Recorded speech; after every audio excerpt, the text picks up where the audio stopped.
फातिमा की रानी माँ, प्रभु यीशु की माँ, आसरा तू ही है माँ।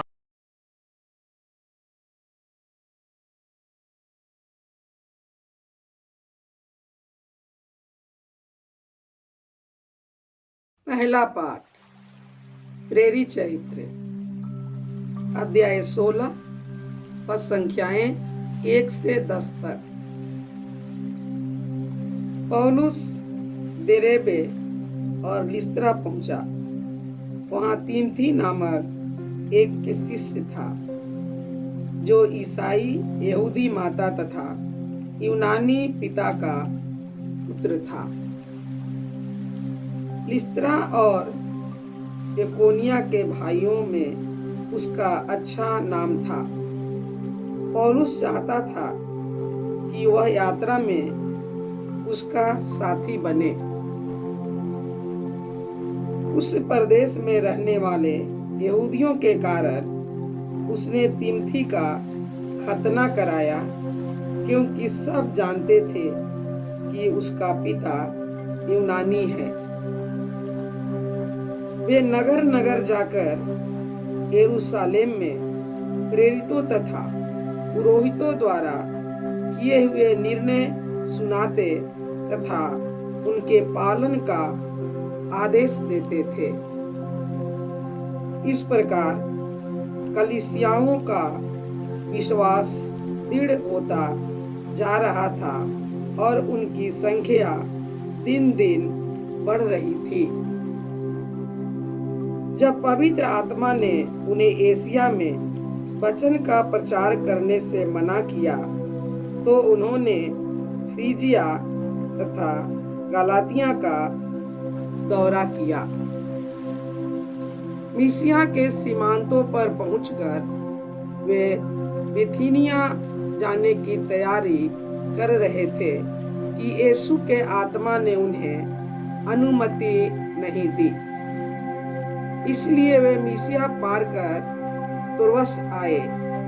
वहां पौलुस ने रात को एक के दिव्य दर्शन देखा।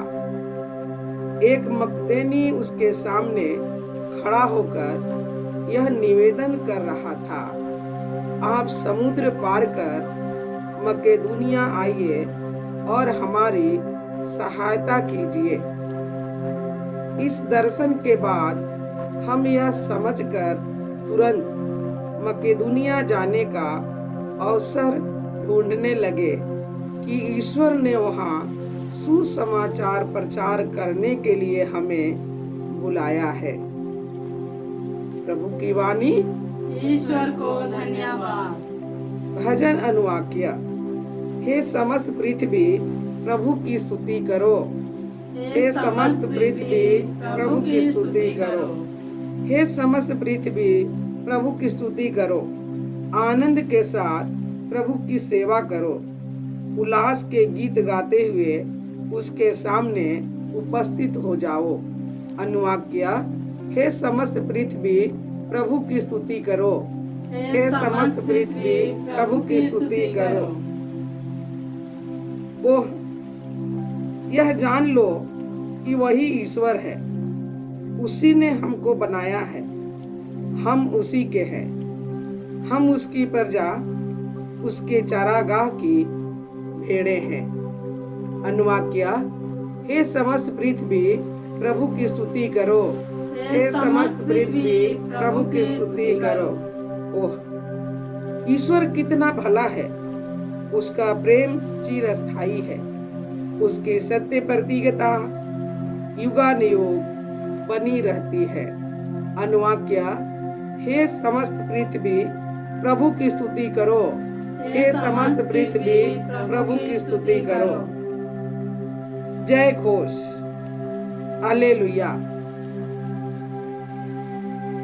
आप लोग मसीह के साथ ही जी उठे हैं, जो ईश्वर के दाहिने विराजमान है। इसलिए ऊपर की चीजें खोजते रहें। हालेलुया।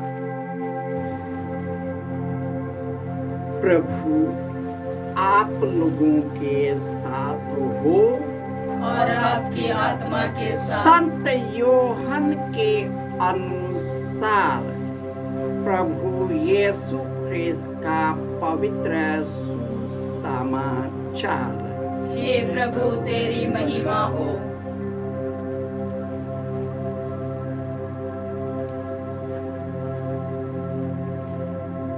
अध्याय 15 पद संख्याएं 18 से 21। यीशु ने अपने शिष्यों से यह कहा, यदि संसार तुम लोगों से बैर करे तो याद रखो कि तुमसे पहले उसने मुझसे बैर किया। यदि तुम संसार के होते तो संसार तुम्हें अपना समझकर प्यार करता, परंतु तुम संसार के नहीं हो, क्योंकि मैंने तुम्हें संसार में से चुन लिया है। इसीलिए संसार तुमसे बैर करता है। मैंने तुमसे जो बात कही उसे याद रखो। सेवक अपने स्वामी से बड़ा नहीं होता। यदि उन्होंने मुझे सताया है तो वे तुम्हें भी सताएंगे। यदि उन्होंने मेरी शिक्षा का पालन किया है तो वे तुम्हारी शिक्षा का भी पालन करेंगे। वे यह सब मेरे नाम के कारण तुम लोगों के साथ करेंगे, क्योंकि जिसने मुझे भेजा है उसे वे नहीं जानते।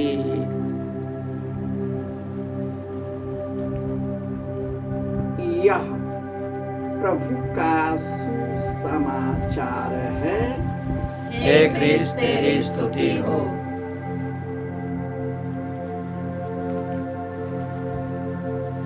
ख्रिस्त में प्यारे भाइयों और बहनों,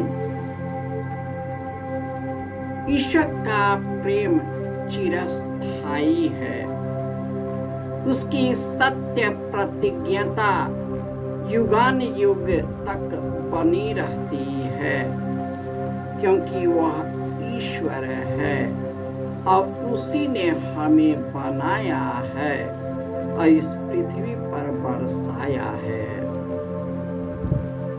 इसलिए यदि ईश्वर के नाम पर, यदि यीशु के नाम पर, यदि हमें दुख सहना पड़ता है और लोग हमसे बैर करते हैं, तो यह समझ लेना चाहिए कि वे मुझसे पहले वे यीशु और ईश्वर से बैर किया है, क्योंकि वे न तो ईश्वर को जानते हैं न उन्हें पहचानते हैं, क्योंकि ईश्वर ने हम सबों को इस संसार से चुन लिया है। इसलिए हम इस संसार के नहीं हैं, हम ईश्वर के हैं और हम सभी उसकी प्रजा, उसके चरागाह की भेड़ी है। वह हमारी रखवाली करता है और अपने महिमा में शक्ति से हमें रक्षा करता है, हमें पाप अपराध और बुराई प्रलोभन से हमारी रक्षा करता है। और यही बात हुई जब पौलुस ने तिमोथी को देखा, जिसकी माता यहूदी थी परंतु पिता यूनानी, और यूनानी और गैर यहूदी होने के कारण उसने उसका खतना किया। और जब उन्होंने उसका शिक्षा सुना, चकित हो गए, क्योंकि वे पवित्र आत्मा से परिपूर्ण होकर लोगों को यीशु के पुनरुत्थान के बारे में बताते थे और स्वर्गीय सुख और आनंद के बारे में बताते थे। और इस तरह कलीसिया का विश्वास दृढ़ बढ़ता गया और उनकी संख्या दिन प्रतिदिन बढ़ता गया। जब उनके साथ सतावट होता था, लोग गलत आरोप लगाकर लोगों को उनके विरुद्ध भड़काते थे, तो वे ईश्वर में आनंद मनाते थे, क्योंकि वह आनंद है ईश्वर का है। मनुष्य का आनंद क्षणभंगुर होता है, इसी दुनिया में आता है और नष्ट होता है, परंतु ईश्वर का आनंद चिरस्थायी और अनंत है। ईश्वर हमारे इस नश्वर शरीर को महिमान्वित करेगा और हमें चिरस्थायी स्थान की ओर ले जाएगा, जहां पर अनंत जीवन है। हमें अनंत जीवन से भरने के लिए यीशु हमारे जैसे जन्म लिए, हमारे जैसे दुख काटे। लोगों ने उस पर गलत आरोप लगाया, उन्हें बहुत सताया गया, मानसिक और आत्मिक शारीरिक पीड़ा दी गई और उन्हें तड़पा कर मार डाला, क्योंकि वे ईश्वर को प्यार करते थे और लोग ईश्वर को जानते नहीं। इस संसार के लोग इस संसार के चीजों से लगे रहते हैं, इसलिए यीशु ने कहा है, तुम नीचे की चीजें नहीं, ऊपर के चीजें खोजते रहो, क्योंकि यीशु जो ईश्वर के दाहिने विराजमान है, वे हमें भी अपने साथ ले जाएंगे और अपने पिता के दाहिने हमें भी वह आनंद प्रदान करेगा, जिस आनंद से ईश्वर ने अपने पुत्र यीशु को आनंद और महिमा प्रदान किया है। जय यीशु।